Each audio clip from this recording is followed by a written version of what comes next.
આજે જે ખાસ અમે આવ્યા છીએ એની પાછળ કારણ એવું છે કે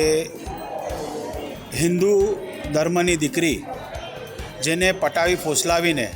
વિધર્મી યુવક લગ્ન કરી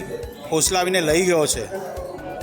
એ બાબતની જાણ ગયા ગુરુવારે થઈ પોલીસ સ્ટેશન સમા પોલીસ સ્ટેશનમાં કરવામાં આવી હતી, પરંતુ ત્યાં 2 દિવસ સુધી કાર્યવાહીમાં ઢીલાશ રહી. ત્યારબાદ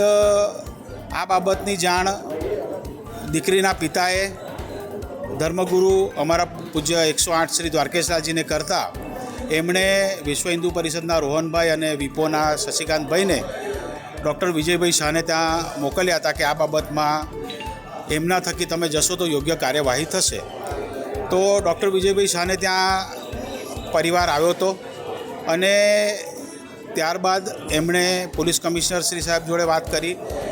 જોઈન્ટ પોલીસ કમિશનર લીના મેડમ જોડે વાત કરી અને કાર્યવાહી ગતિમાન થઈ હતી. પરંતુ ત્યારબાદ 5 વાગ્યા સુધી સમા પોલીસ ચોકીના પીઆઈ દ્વારા વારંવાર સૂચના છતાં પણ યોગ્ય કાર્યવાહી થઈ નહોતી રહી અને સામેથી પીઆઈ દ્વારા દીકરીના પિતાને એવું કહેવામાં આવ્યું કે અમે તમને 5 વાગે મળવાના હતા તો પણ તમે એમને મળવા કેમ ગયા કરીને સામા ખખડાવવાનું ચાલુ કર્યું. આ બાબતે અમારો સખત વિરોધ છે અને આજે અમે જે રજૂઆત કરવા ખાસ આવ્યા છીએ તો એ છે કે આ બાબતમાં જે ઢીલી વર્તણૂક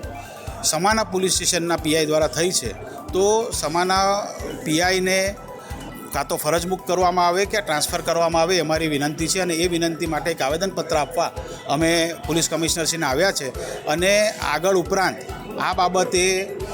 ખૂબ કડક કાર્યવાહી કરવામાં આવે એવી અમારી કમિશનર સાહેબને વિનંતી છે. हमसे जुड़े रहने के लिए हमारे YouTube चैनल को सब्सक्राइब करें और नई वीडियो की नोटिफिकेशन के लिए बेल आइकॉन को दबाएं.